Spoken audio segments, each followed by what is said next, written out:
దురదృష్టకరమైన సంఘటన. అతను మేము కలిసి పాల్గొనడం. రాజకీయ ప్రత్యర్థి జోగి రమేష్ బాబు. ఇది సోషల్ మీడియాలో అవగాహన లేక తప్పుగా అర్థం చేసుకుని మా పైన సోషల్ మీడియాలో మాట్లాడుతూ ఉన్నారు. అవన్నీ కరెక్ట్ కాదు. జోగి రమేష్ని మేము ఆహ్వానించలేదు.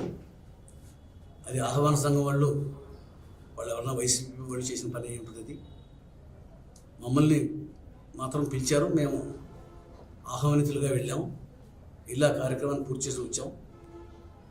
అక్కడ జోగి రమేష్తో కలిసి ఆ కార్యక్రమంలో పాల్గొన్నందుకు నాకు చాలా ఇబ్బంది అనిపించింది. అయిష్టంగానే పాల్గొన్నాం. తప్పని పరిస్థితిలో లచ్చన్న గారి విగ్రహావిష్కరణకి అంతరాయం కలగకూడదని చెప్పి మేము పాల్గొని వచ్చేసాం. దాంట్లో గౌతు శిరీష్ గారు, పారసారథి గారు కూడా, మేము ముగ్గురం కూడా ఈ సంఘటన మాకు ఇబ్బంది కలిగించింది. ఇది ఉద్దేశపూర్వకంగా జోగి రమేష్ని ఆ సభలోకి వస్తాడని మేము ఊహించలేదు. ఊహించి ఉంటే మేము వేరే ప్రత్యామ్నాయ మార్గం ఆలోచించుకునేవాళ్ళం. తీరా వెళ్ళిన తర్వాత, జరిగిన తర్వాత దాన్ని అవాయిడ్ చేయలేక ఆ కార్యక్రమాన్ని కొనసాగించాం.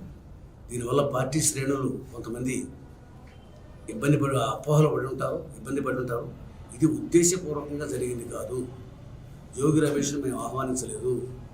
జోగి రమేష్తో మాకు ఏ రకమైన సంబంధాలు లేవు. అతను మాకు రాజకీయ ప్రత్యర్థి.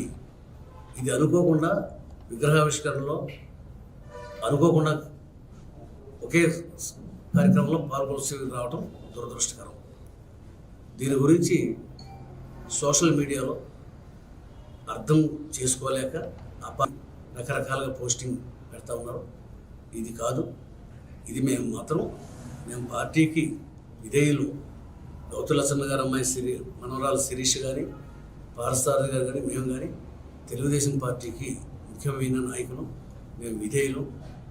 ఆ పార్టీ శ్రేయస్సు తప్ప మాకు ఎవరి శ్రేయస్సు మాకు ముఖ్యం కాదు. చంద్రబాబు నాయుడు గారికి, వారి కుటుంబానికి నేను రాజకీయంగా చాలా అభిమాని. నేను పార్టీ కోసం, పార్టీ నాకు చాలా అవకాశాలు ఇచ్చింది. పార్టీకి ద్రోహం చేసే పని నేను ఎప్పుడు చేయను. ఇది యాదృచ్ఛికంగా అనుకోకుండా జరిగింది, అయిష్టంగా జరిగింది. మేము దీన్ని ఇష్టపూర్వకంగా ఏమీ భావించలేదు. మళ్ళీ ఇటువంటి సంఘటన పునరావృతం కాకుండా, రిపీట్ కాకుండా జాగ్రత్తలు తీసుకుంటాం. ఎవరైనా ఆహ్వానిస్తుంటే ఆ ఆహ్వానానికి ఎవరెవరు వస్తున్నారు, ఎవరెవరిని పిలవాలి, అది మేము నిర్దేశించి ఇటువంటి సంఘటన మళ్ళీ పునరావృతం కాకుండా చూసుకుంటాం. దయచేసి కార్యకర్తలు కానీ, లేకపోతే సోషల్ మీడియా రాసేవాళ్ళు కానీ అర్థం చేసుకోవాల్సిందిగా కోరుతాం.